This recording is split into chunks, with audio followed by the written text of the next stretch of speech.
Rachel always loved the rush of checking into hotels, the crisp white sheets, the promise of escape, the freedom of anonymity. But this time, as she dragged her suitcase into her Dallas suite, something felt heavier than the luggage itself. She tried to shake it off, convincing herself that David was still the predictable man she married, the man who'd never raise his voice, never make a scene. She thought she'd covered her tracks well. The messages were deleted from her phone, the calls made only when David was at work, the little lies, late meetings, client dinners, spoken so smoothly she almost believed them herself. The next morning, while she was dressing for the conference, her phone buzzed. A notification from their bank. Access to joint accounts revoked. She frowned. Probably a technical glitch. She tried logging in on her laptop. Password invalid. Again invalid. Panic rippled through her chest. Before she could process it, another notification appeared. This one an email. Subject line, for your awareness. Recipients, Rachel, her boss, 2 board members and HR. Attachments, a neatly organized PDF of screenshots, messages, call logs, pictures she thought were buried forever. Her heart stopped. Her fingers trembled as she scrolled. Every flirtatious text, every late night can't wait to see you, even the hotel confirmation. David had compiled everything, time-stamped and irrefutable.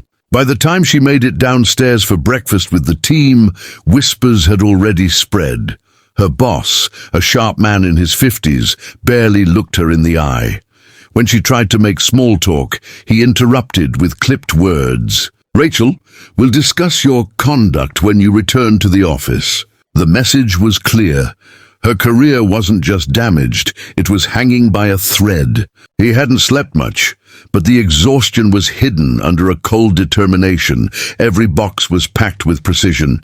He labeled them carefully.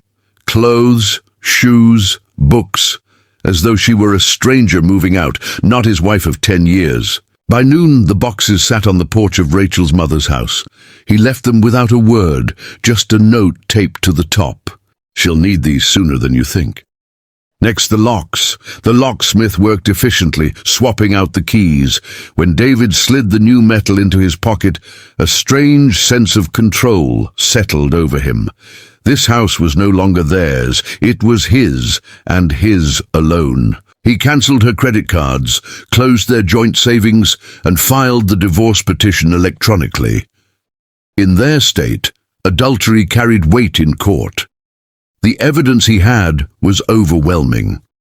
He wasn't just ending a marriage, he was ensuring she couldn't drag him into financial ruin afterward. Rachel's flight home felt like a punishment. She sat pressed against the window, staring at the clouds, replaying every mistake. She had told herself David would never find out, that he was too trusting, too meek. The guilt she'd buried deep clawed its way to the surface, leaving her stomach in knots. When she arrived at their house, suitcase trailing behind her, she tried her key. It didn't fit. She tried again, harder. Nothing. She knocked, then pounded. Finally, the door cracked open a few inches. She saw David's face, calm, distant, as though she were a neighbor he barely knew. "David, please," she whispered, "let me in." Instead of opening the door, he slid an envelope through the gap. Rachel's knees buckled. "David, we can talk about this. Please, just let me explain." His voice came low, steady, every word cutting deeper than a shout could. "Explain. I've read your explanations, every text, every lie.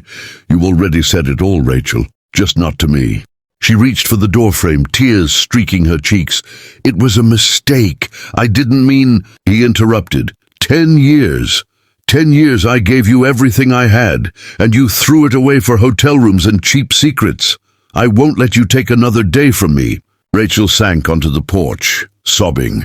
Neighbors peeked from behind curtains. A couple walking their dog slowed down, whispering as they passed. Humiliation burned hotter than the Texas sun. When she finally dragged herself away, suitcase rattling behind her, she had nowhere to go but her mother's house. The same boxes David had left greeted her like an accusation. Her mother's silence, half pity, half disappointment, was worse than word. At work, Rachel was summoned into HR. Her boss sat stiffly across from her. "We expect professionalism," he said, voice clipped. "Your judgment has compromised not only your reputation but ours. We can't keep you in your current role." Demotion, salary slashed. A career she had spent 15 years building, gone in a heartbeat. Nights were worse. Alone in a rented apartment, Rachel scrolled through old photos. Her wedding day, her and David laughing on a beach, the Christmas mornings where he surprised her with thoughtful gifts. She remembered the way he used to look at her, as if she was the only woman in the world. David, meanwhile, rebuilt quietly. Friends rallied around him. His sister stayed with him for a few weeks, cooking meals, helping him through the emptiness of the house. Therapy sessions helped him process the grief. He wasn't untouched. Betrayal had scarred him, but he found strength in knowing he hadn't let himself be destroyed. One evening, sitting on the porch with a glass of bourbon, he watched the sunset. For the first time in months, he felt peace. The storm had passed. Rachel, in her loneliness, still clung to the hope he might forgive, that one day he might open the door, let her back into the life she had shattered, but deep down she knew the truth. Sunday evenings in the Whitmore household usually followed a predictable rhythm.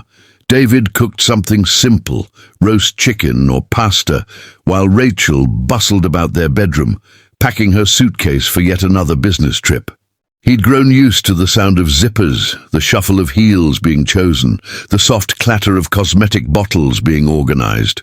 Rachel had left her suitcase gaping open on the bed, half-packed with silk blouses and neatly pressed slacks.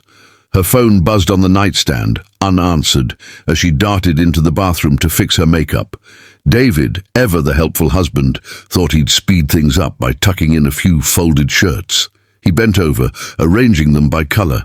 Rachel liked things orderly. From the side pouch of her travel bag, something slipped free and tumbled onto the hardwood floor with a soft, unmistakable clink. David picked it up. His breath caught. His mind froze. They hadn't used anything like this in years. Their intimacy had dwindled, Rachel always brushing him off with a sigh. "I'm too tired. I've had a long day. Maybe next weekend."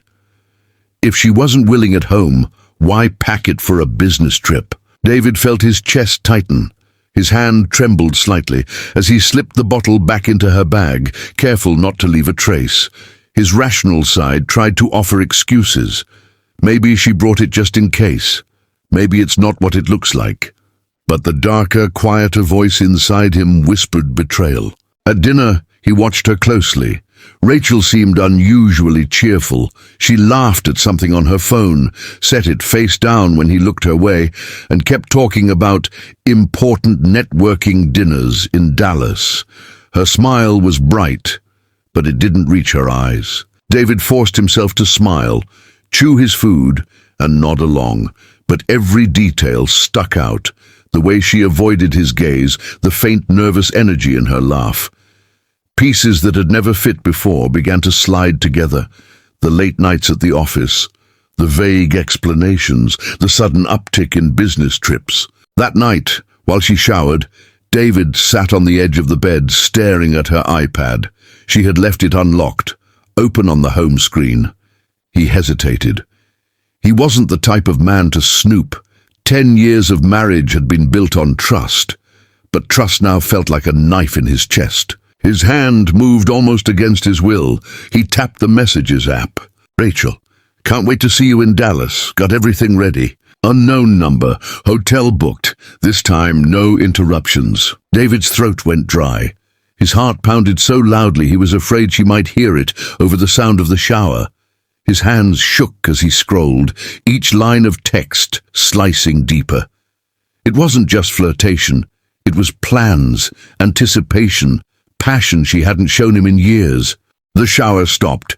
He quickly closed the iPad, set it back exactly where it had been, and slipped under the covers, feigning sleep.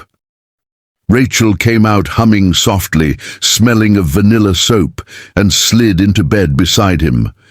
She kissed his cheek lightly, as though nothing in the world were amiss. David lay stiff, eyes closed, his mind burning. 10 years. 10 years of loyalty, sacrifices, shared dreams, vacations where he saved every dollar, mortgages they paid down together, long nights they had once spent whispering about the children they might have someday. Had it all been hollow? He wanted to shake her awake, demand answers, scream until the truth spilled out. But another part of him, colder, sharper, told him not to. Not yet. By morning, his decision had solidified. He wouldn't rage, he wouldn't beg, he wouldn't let her see him broken. Instead, he would become methodical, deliberate. If Rachel thought she was clever, he would show her just how wrong she was. Over breakfast, Rachel smiled brightly, rushing through her toast. "Taxi will be here in 10 minutes.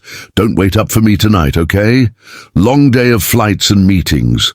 David studied her face, how easily she lied, how casually she said it. He felt both grief and clarity, as though a curtain had been ripped back. When the taxi pulled up, she kissed him on the cheek, suitcase trailing behind her.